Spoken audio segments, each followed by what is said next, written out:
और हम विश्वास करते हैं कि हमारा महान और सामर्थ्य परमेश्वर हमारे बीच में है। Hallelujah, hallelujah. और जैसा कि पवित्र वचन, पवित्र बाइबल में भी लिखा है कि बुलाए हुए तो बहुत हैं, परंतु चुने हुए थोड़े हैं। हालेलुया। इसलिए जो चुने हुए लोग हैं वही खुदा की उपस्थिति में हाजिर होते हैं। आमीन। हालेलुया। और यहोवा परमेश्वर जानता है कि उसने जगत की उत्पत्ति से पहले से ही उन नामों को, उन लोगों को, अपने बेटों को, अपनी बेटियों को जानता है। हालेलुया। जिनके नाम उसने जीवन की पुस्तक में लिखे हुए हैं। हालेलुया। और जितने यीशु मसीह से प्रेम करते हैं, प्यार करते हैं, वो उसके सारे हुक्मों का पालन करते हैं, आमीन। उसकी आज्ञाओं को पूरा करते हैं। और जितने मसीह के उस प्रेम के भागी होना चाहते हैं, उन्हें जरूर खुदा की उपस्थिति में हाजिर होना चाहिए। Hallelujah, hallelujah. तो इब्रानियन 13:4 यहाँ पर इसके ऊपर, इस आयत के ऊपर आपने खास ध्यान देना है, और मैं चाहता हूँ इसको थोड़ा दोबारा पढ़ा जाए। विवाह सब में आदर की बात समझी जाए। अब पहली बात यहाँ पर क्या है कि जो विवाह है वो सब में आदर की बात समझी जाए। विवाह जो है ये सब में, सारे ही लोगों में, जगत में, संसार में, जहां कहीं भी मनुष्य है वहां पर ये आदर की बात समझी जाए। हालेलुया। आगे पढ़ेंगे। और विवाह बिछोना निष्कलंक रहे। और विवाह बिछोना जो है वो निष्कलंक रहे। विवाह का जो बिछोना है वो एकदम क्या रहे? निष्कलंक रहे। इसमें कोई भी गड़बड़ ना हो। हालेलुया। यहाँ पर खुदा एक आशीष भी दे रहा है और साथ में चेतावनी भी दे रहा है। विवाह जो है ये सब में आदर की बात समझी जाए, लेकिन जो विवाह का बिछोना है ये निष्कलंक रहे। हाँ जी, पढ़िए। क्योंकि परमेश्वर व्यभिचारियों और परस्त्रीगामियों का न्याय करेगा। अब ध्यान से इस बात को समझिए। अब परमेश्वर इस आयत में क्या कर रहा है? पहले तो वो कह रहा है विवाह सब में आदर की बात समझी जाए, विवाह बिछोना निष्कलंक रहे। फिर अगली आयत में ये चेतावनी है। क्या करता है परमेश्वर? हाँ जी, पढ़ेंगे। क्योंकि परमेश्वर व्यभिचारियों, क्योंकि परमेश्वर व्यभिचारियों और परस्त्रीगामियों का न्याय करेगा। और परस्त्रीगामियों का क्या करेगा? न्याय करेगा। न्याय करेगा। ये परस्त्रीगामी ये क्या होते हैं? जो दूसरों की औरतों पर ध्यान देते हैं, दूसरों की औरतों पर वो गलत निगाह रखते हैं, ये वो परस्त्रीगामी है। और इनका खुदा क्या करेगा? न्याय करेगा। हालेलुया। इसीलिए परमेश्वर ने एक योजना ठहराई। जब बाइबल कहती है, खुदा का कलाम कहता है कि जब जगत की परमेश्वर ने उत्पत्ति की, जब परमेश्वर ने आदम और हवा को बनाया, तो परमेश्वर के मन में ये पहले से ही एक योजना थी कि परमेश्वर का एक अपना परिवार हो। हालेलुया।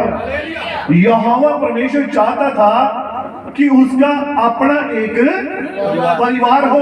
और यहोवा के नाम का मतलब क्या है? अपने परिवार में रहने वाला खुदा।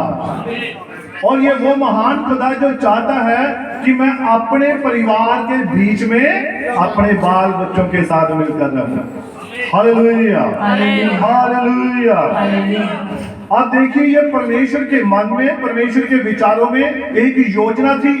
खुदा जानता था कि जब तक आदम और हवा उसके जलाल में ढके हुए थे, उनमें कोई भी वासना नहीं थी, उनमें कोई भी गलत विचार नहीं आता था। लेकिन जैसे ही शैतान ने वो गलत काम किया, उनके ऊपर से खुदा का जलाल हट गया। और बाइबल कहती है उनकी आंखें खुल गई। और जब आंखें खुल गई तो उन्होंने क्या देखा? उन्होंने अपने आप को बगैर कपड़ों के पाया। हालेलुया।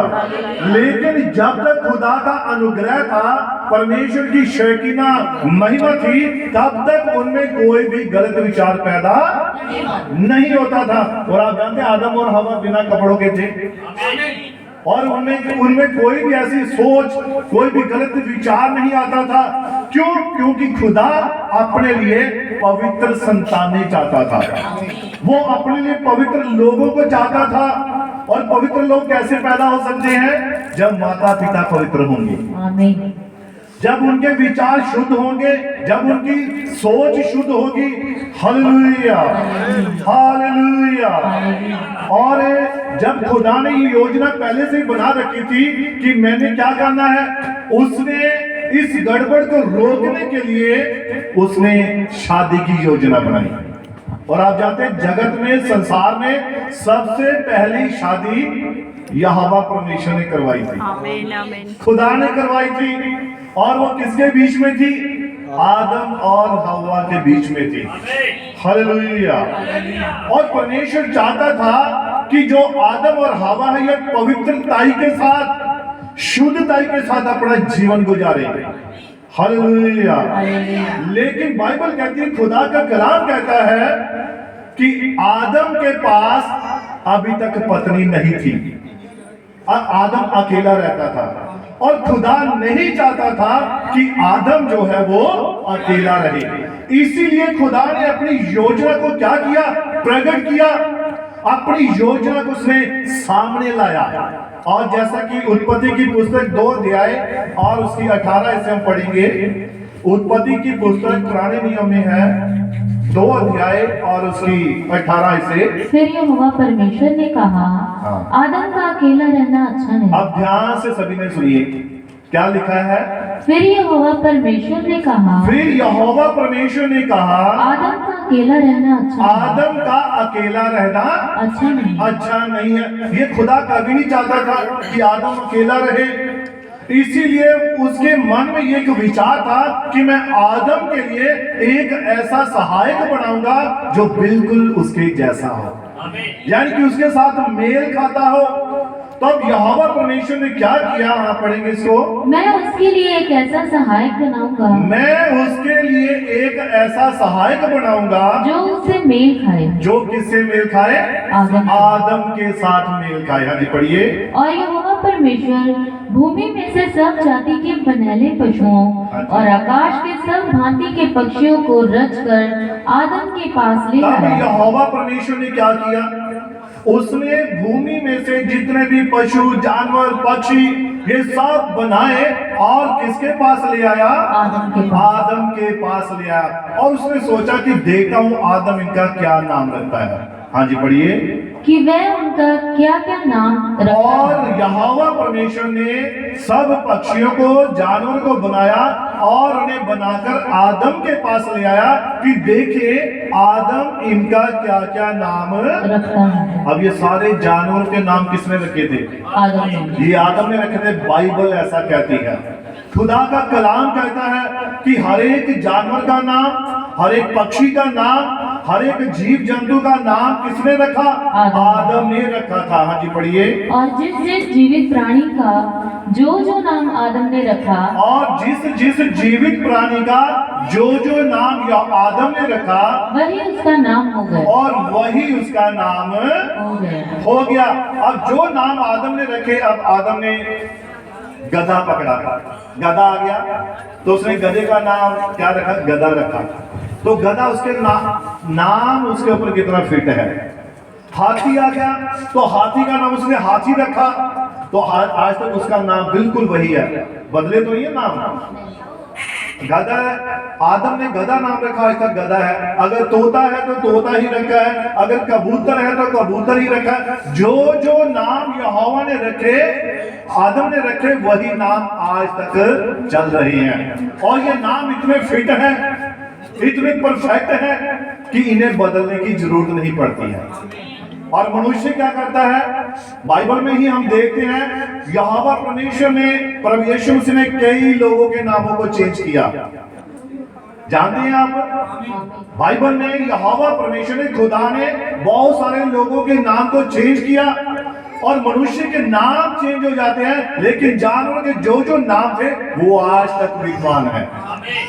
आज तक उन्हीं नामों से उन्हें जाना जाता है। पुकारा जाता है। Hallelujah, hallelujah. हाँ, पढ़िए इसको और। अतः आदम ने सब जाति के घरेलू पशुओं और आकाश के पक्षियों और सब जाति के बनेले पशुओं के नाम रखे। हाँ जी, पढ़िए। परंतु आदम के लिए कोई ऐसा सहायक न मिला। अब आदम ने सारे जानवरों के, पक्षियों के, जो जानवर जंगली थे उनके नाम रखे, परंतु आदम के लिए कोई भी योग्य नहीं मिला। हाँ जी, पढ़िए। जो उससे मेल खा सके, जो आदम के साथ मेल खा सके। हाँ जी, पढ़िए। तब यहोवा परमेश्वर ने आदम को भारी नींद में डाल दिया। अब जब खुदा ने क्या देखा कि आदम के समान, आदम के लिए कोई भी इन जानवरों में से कोई भी उसकी पत्नी नहीं बन सकता था, है ना। लेकिन आज होता क्या है, पति पत्नी अपनी पत्नी को जानवरों के साथ मेल कराता है। उसके तू तो गधी है, तू तो ये है, तू तो वो है ना। जब झगड़ा होता है तो आदम, मनुष्य क्या करता है, पति क्या करता है, अपनी पत्नी को उन जानवरों के साथ मेल कराता है। लेकिन यहाँ उत्पत्ति में देखते हैं, जब खुदा इनकी सृष्टि कर रहा था, इन्हें बना रहा था, तो आदम के साथ इनमें से किसी ने मेल नहीं खाया। लेकिन जब झगड़ा होता है तो क्या कहते हैं, तू तो वही है ना, तू दे वही है, तू उधे वर्गी है। अब आप जानते हैं, समझ सकते हैं किसके साथ आदम किसके साथ मिलान कर रहा था। जब खुदा ने नहीं किया तो एक मनुष्य को, एक पति को क्या हक है कि वो पत्नी का उसके साथ मिलान कराए। तो ये बात वचन के खिलाफ है, ये बात वचन के अनुसार नहीं है। इसीलिए आदम को क्या चाहिए, वो अपनी पत्नी का आदर करे, सम्मान करे, उसकी रिस्पेक्ट करे। हालेलुया। तब उसके वचन के अनुसार जीवन को गुजारे, तब आप लोग पति पत्नी जो है वो उसकी बख्शीश के अधिकारी बनेंगे। Hallelujah, hallelujah. लेकिन यहाँ पर क्या है, आदम के लिए इनमें से कोई भी योग नहीं था। अब एक तरफ किसी मनुष्य को खड़ा करो और साथ में गधे को खड़ा कर दो, तो वो कोई अच्छा लगेगा? कभी अच्छा नहीं लगेगा। कोई जानवर खड़ा कर दो, नहीं अच्छा लगेगा, क्योंकि वो उसके साथ मेल नहीं खाता। इसलिए खुदा ने क्या किया, आदम के ऊपर गहरी नींद डाल दी, उसे सुला दिया। और उसने क्या किया, जब आदम गहरी नींद में सो गया तो यहोवा परमेश्वर ने उसकी पसली में से एक पसली निकाल ली। अब मेल कहां से आया, आदम के अंदर से ही आया। उसकी पत्नी कहां पर थी, उसी के अंदर ही थी। और यहोवा परमेश्वर ने आदम के ऊपर गहरी नींद डाली, और जब गहरी नींद में वो आदम चला गया तो उसने उसकी एक पसली निकाली और पसली से एक औरत बनाई, और औरत बनाकर आदम के पास खड़ा किया। और देखा, ये बिल्कुल मेल खा रहे हैं। अभी ये असली पति पत्नी है। और यहोवा ने क्या किया, इसको पढ़ेंगे। जब वह सो गया, हाँ। तब उसने उसकी एक पसली निकाल कर, और जब वह सो गया तब उसने उसकी एक पसली निकाल कर उसकी जगह मांस भर दिया। और उस पसली की जगह क्या भर दिया, मांस भर दिया। अब ये मांस आप जानते हैं क्या है, यहोवा ने जब पसली निकाली तो उसकी जगह उसने मांस भर दिया।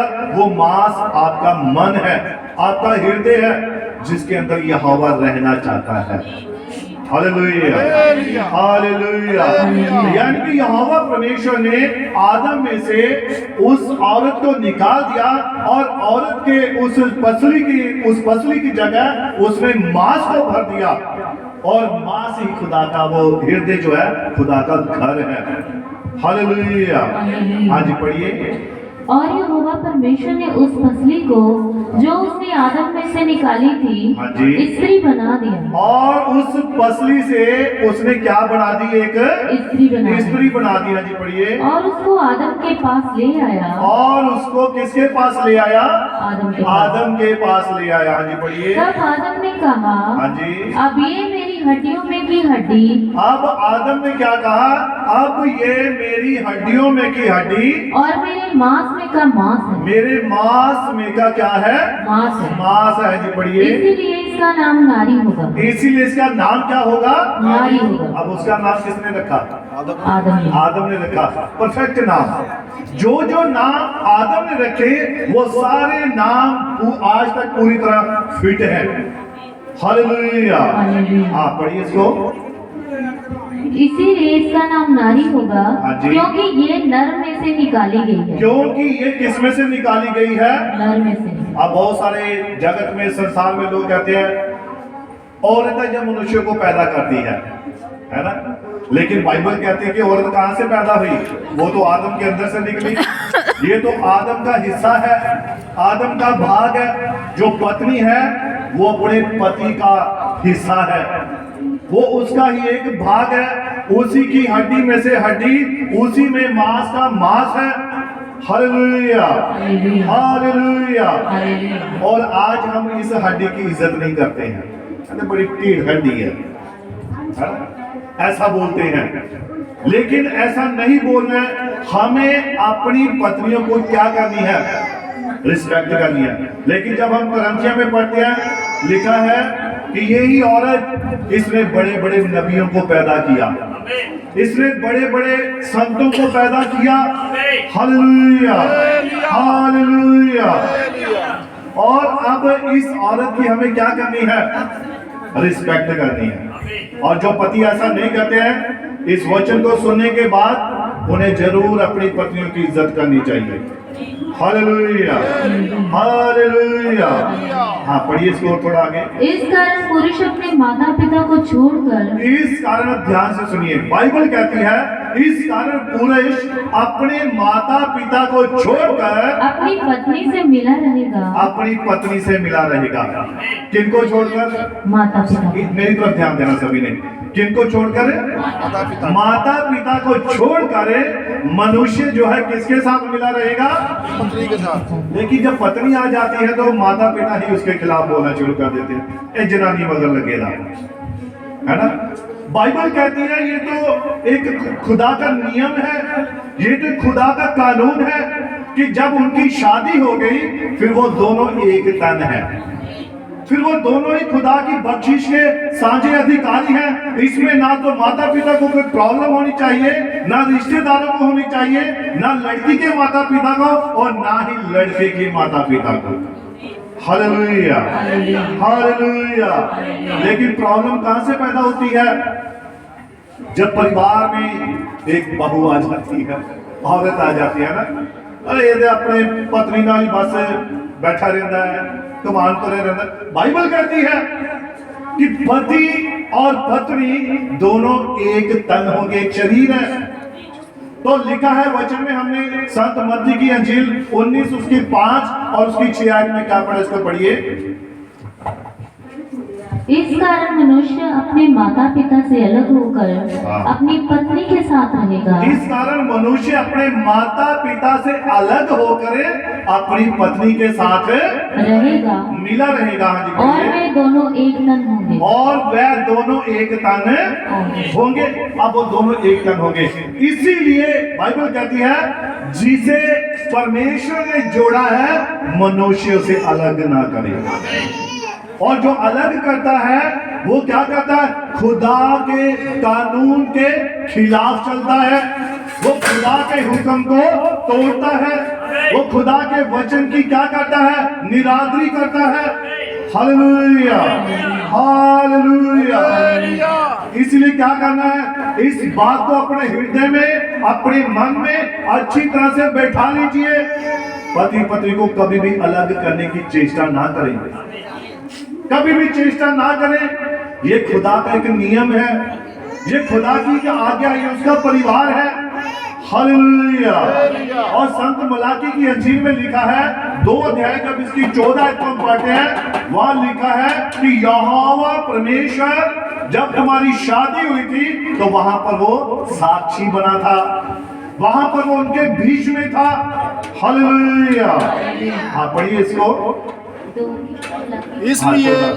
इसलिए क्योंकि यहोवा तेरे और उस जवानी की सिगनी और ब्याही हुई स्त्री के बीच साक्षी हुआ था। इसी कारण यहोवा तेरे बीच में और तेरी जवानी की पत्नी, अब जब बच्चा लड़का जवान है तभी शादी होती है ना, 18 साल के बाद, अब बच्चों की तो होती नहीं है। तो इसलिए जो तेरी जवानी की संगनी जन की तेरी पत्नी, और जब तुम्हारा वहां पर निकाह हुआ था, जब तुम्हारे वहां पर शादी हो रही थी, तो खुदा उनके बीच में साक्षी था।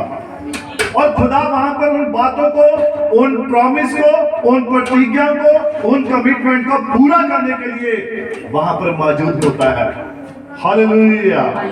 अब खुदा क्या चाहता है? खुदा चाहता था कि उसके लिए आत्मिक बेटे और बेटियां पैदा हो। इसलिए उसने इब्रानियत 13 उसकी 4 आयत में क्या लिखा है? 5 आयत में कहता है कि इसीलिए परमेश्वर व्यभिचारियों को क्या करेगा? न्याय करेगा। और खुदा कभी नहीं चाहता कि उसके जो बच्चे हैं, उसके जो बेटे हैं, उसकी जो बेटियां हैं, वो व्यभिचार करें। इसलिए उसने ये योजना बनाई। ये शादी की एक योजना थी।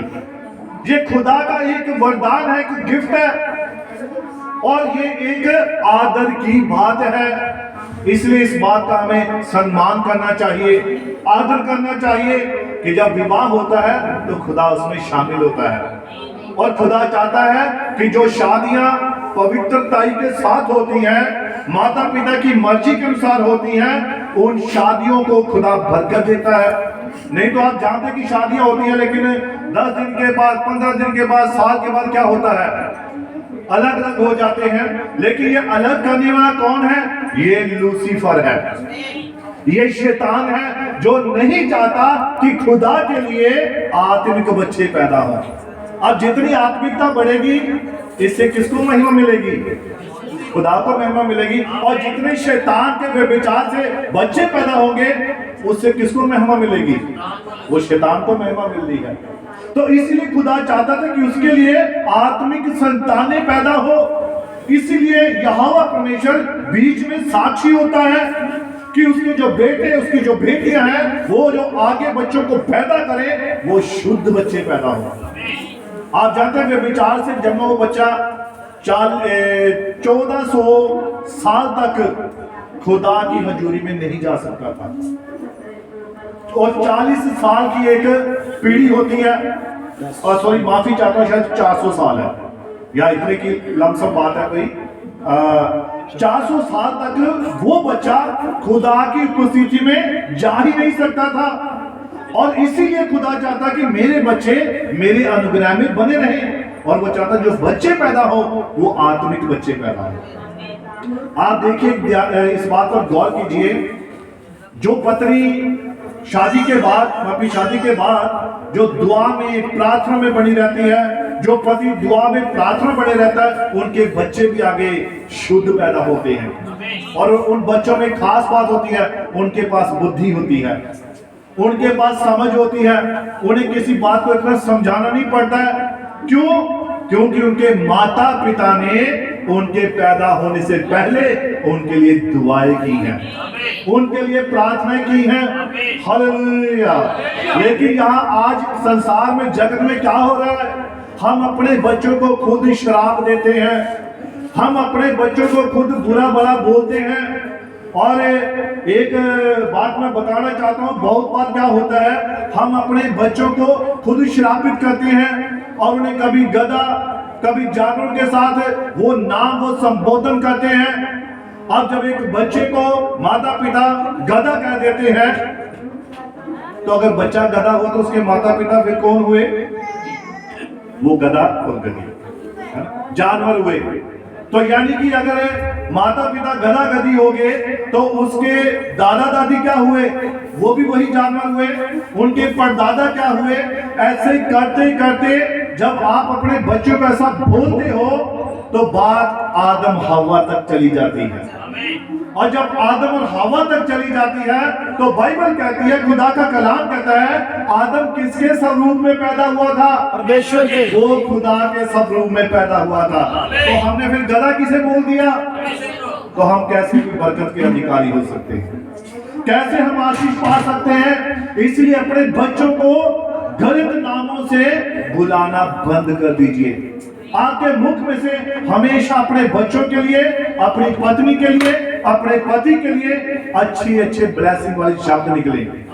मेरी पत्नी मुबारक है भाई, मेरे बच्चे मुबारक हैं, मेरे बच्चों को ऊपर, उनके ऊपर खुदा का अनुग्रह है, हमेशा उनके बारे में अच्छा अच्छा ही बोलिए, तब खुदा की आशीषें आती रहेंगी।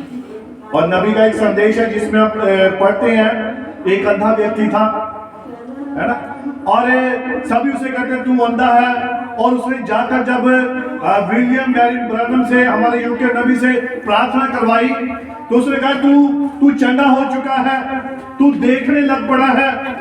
और उसने कहा ठीक है मैं देख लेता, मैं विश्वास करता हूं कि मैं देखने लग पड़ा हूं, लेकिन था अभी अंधा ही।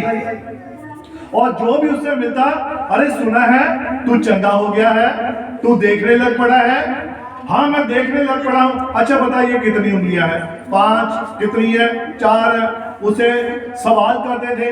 लेकिन वो कहता मैं ये विश्वास करता हूं, चाहे मैं गलत बोलूं चाहे सही बोलूं, पर मैं ये विश्वास करता हूं कि मैं देखने लग पड़ा हूं। और उसका यही विश्वास था, और वो इसी विश्वास पर टिका रहा। और एक दिन जब शेव करवाने गया तो वहां नाई ने भी उसके साथ मजाक किया, सुना तुझे दिखाई दे रहा है, हाँ मैं देखता हूं, मैं सब कुछ देख रहा हूं, लेकिन था अंधा, देख नहीं पा रहा था।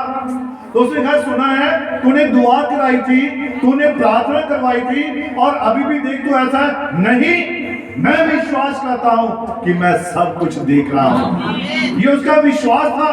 और नाई हंसने लगा, उसका मजाक उड़ाने लगा, अच्छा ये कैंची है, ये बता क्या है।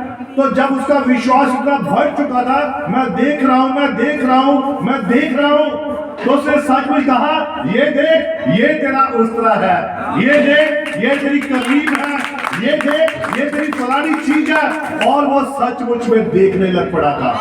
ये उसके शब्द थे, ये उसके मुख की बातें थी जो खुदा ने उसके मुंह में डाली थी। ये उसका विश्वास था। आज यही विश्वास आपके जुबान में, आपके हृदय में होना चाहिए। अपने बच्चों के लिए आशीष बोइए, अपने पत्नी के लिए अच्छे अच्छे शब्दों को यूज कीजिए। बहुत बार क्या होता है, अगर पत्नी कहती है मेरा पति तो राजा है, अब ये नाम के राजा नहीं है ना, फिर पत्नी कहेगी मेरा पति तो राजा है, अगर उसे राजा कहेगी तो वो खुद क्या होगी, रानी, वो रानी होगी। अगर वो कहेगी अरे मेरा मूर्खी है, तो वो क्या हुई, वो भी मूर्खी हुई। इसीलिए कभी भी गलत शब्द नहीं बोलने हैं। हमारे मुख से हमेशा वो शब्द निकले जो हमारे परिवार की तरक्की के लिए हो, जो हमारे बाल बच्चों की तरक्की के लिए हो। इसीलिए हमारे मुख के शब्द जो है लिखा है वो खुदा के वचन के अनुसार हो, तब आपके परिवार में आशीष आएगी, तब आपके परिवार में बरकत आएगी।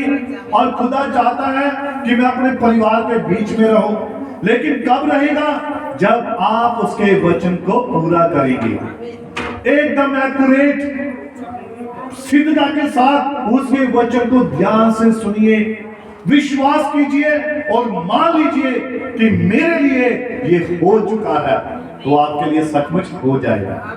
ये वचन कहता है, बाइबल कहती है, हाँ बाइबल कहती है, खुदा का कलाम कहता है कि जो एक अच्छी पत्नी है ये किसकी ओर से मिलती है, ये खुदा की ओर से मिलती है। बहुत सारे के लोगों के मन में, नौजवानों के मन में होता है मैं फलानी हीरोइन की तरह मुझे पत्नी चाहिए, या मुझे इतनी सुंदर पत्नी चाहिए, उसका रंग गोरा होना चाहिए, वो ऐसी होनी चाहिए। लेकिन जब ऐसी पत्नी आती है तो घर में फिर क्या होता है आप जानते हैं। अगर आप किसी हीरोइन को ले आएंगे तो वो क्या करेगी, उसके तो मेरे ख्याल से मेकअप का सामान ही नहीं आप पूरा कर पाएंगे, है ना। तो इसीलिए सुंदरता को मत देखिए, आप वचन को देखिए। जो स्त्री यहोवा का भय मानती है उसी का ही आदर होगा। जो खुदा के वचन में बनी रहती है उसी को सम्मान मिलेगा। कोई सुंदरता, कोई ऐसी बात आपको आशीष नहीं दे सकती है। सुंदरता क्या है, बाइबल कहती है सुंदरता उस औरत का गुप्त मनुष्यत्व है। सुंदरता क्या है, एक औरत पुराने समय में पता क्या होता था, बुजुर्ग माताएं बैठी हुई जानती होंगी, जब पुराने समय में लड़का लड़की को देखने जाता था तो जब वो सामने आते थे तो लड़की शर्मा जाती थी, उसका रंग लाल हो जाता था। ऐसा क्यों होता था? क्योंकि ये गुप्त मनुष्य तत्व था, ये खुदा की एक रूहानियत थी जो उस वक्त प्रकट होती थी। आज क्या आता है? पोछे लगे होते हैं, ऐसे रूहानियत, मुंह धोया सारी रूहानियत बह गई, सारी पवित्रता ही बह गई। आज खुदा ऐसी रूहानियत नहीं चाहता है जो मन से है। इसीलिए क्या चाहिए? खुदा चाहता है कि जो पत्नी, अगर आप चाहते हो कि अच्छी पत्नी मिले, अच्छा पति मिले, खुदा के आगे दुआ कीजिए, उसके वचन को पूरा कीजिए। प्रभु आपको समय से हर एक अच्छी से अच्छी और उत्तम से उत्तम वस्तु देगा। Hallelujah, hallelujah. बाइबल कहती है घर और धन ये किसकी ओर से मिलते हैं? ये यहोवा की ओर से नहीं, यहोवा की ओर से नहीं, पुरखाओं की ओर से। ये पुरखाओं की ओर से मिलते हैं। किसकी ओर से? ये बाप दादों की संपत्ति होती है। कहते मेरे बाबा ने, मेरे दादा ने इतने किले जमीन खरीदी थी, आज हम उस ढेरी के मालिक हैं, है ना। घर और धन पुरखाओं के ओर से, भाग से मिलते हैं, उनकी ओर से मिलते हैं। लेकिन बाइबल कहती है बुद्धिमती पत्नी यहोवा की ओर से मिलती है। और इसलिए हमारे लिए सबसे बढ़कर क्या है? बुद्धिमती पत्नी। और लिखा है जो बुद्धिमान स्त्री होती है अपने घर को बनाती है, लेकिन मूर्ख अपने घर को क्या करती है? उजाड़ देती है, उजाड़ देती है। तो इसलिए दुआ कीजिए, प्रार्थना कीजिए कि खुदा हमारे लिए ऐसे इंतजाम करे, ऐसे काम करे जो उसके वचन के अनुसार हो। Hallelujah, hallelujah. अब थोड़ा सा मैं पढ़ाना चाहता हूँ, उसके बाद मैं समाप्त करूंगा। नीति वचन 31 और उसकी 10 आयत पढ़ेंगे। भली पत्नी कौन पा सकता अब है? ध्यान से सुनिए, लिखा है, वचन कहता है भली पत्नी कौन पा सकता है। ये भली पत्नी सभी को नहीं मिलती है, अच्छी पत्नी सभी को नहीं मिलती है। बाइबल कहती है भली पत्नी कौन पा सकता है? जी पढ़िए। क्योंकि उसका मूल्य मूंगों से भी बहुत अधिक है। आप भली पत्नी का मूल्य देखिए, हजारों मूंगों से बढ़कर है, लाखों रुपयों से बढ़कर है। ये एक भली पत्नी। हाँ जी पढ़िए। उसके पति के मन में उसके प्रति विश्वास है। और फिर उसके पति के मन में उसके प्रति क्या होता है? विश्वास है। विश्वास होता है। जी पढ़िए। और उसे लाभ की घटी नहीं होती। और उसे लाभ की कुछ भी घटी नहीं होती। नहीं होती, क्योंकि ये भली पत्नी है। वो हमेशा लिखा है, वचन कहता है उसका भला ही करेगी। अब एक पत्नी के ऊपर घर की सारी जिम्मेवारी होती है। अच्छा, घर का जो अलमारी जिसमें पैसे होते हैं, रजिस्ट्री होती है, मकान के कागजात होते हैं, अब उसकी चाबी किसके पास होती है? पत्नी के पास होती है। तो यानी कि पति का एक भली पत्नी के ऊपर क्या है? विश्वास। विश्वास है, इसलिए वो चाबी उसके पास देता है। अपने बच्चों को किसके हवाले करता है? पत्नी के हवाले करता है, क्योंकि भली पत्नी है। किसी और को वो अपने बच्चे क्यों नहीं पकड़ाता? उसे पता है इसकी सही परवरिश नहीं करेंगे। इसीलिए खुदा कहता है, वचन कहता है भली पत्नी जो है वो खुदा की ओर से मिलती है। तो आप दुआ कीजिए, प्रार्थना कीजिए। जो पति पत्नी भी हैं वो भी दुआ कीजिए कि अगर हमारे जीवन में कोई कमी है, कोई घटी है, अगर मेरी पत्नी में है, मेरे पति में है, तो आप प्रार्थना कीजिए, खुदा सब कुछ ठीक करने में समर्थ है। और एक दूसरे से प्रेम कीजिए, प्यार कीजिए, तब आप आगे बढ़ सकते हैं। Hallelujah, hallelujah. प्रभु यीशु मसीह इस वचन के द्वारा आप सभी को बड़ी बरकत दे, बड़ी आशीष दे। खास करके हम धन्यवाद करते हैं भाई साजन का।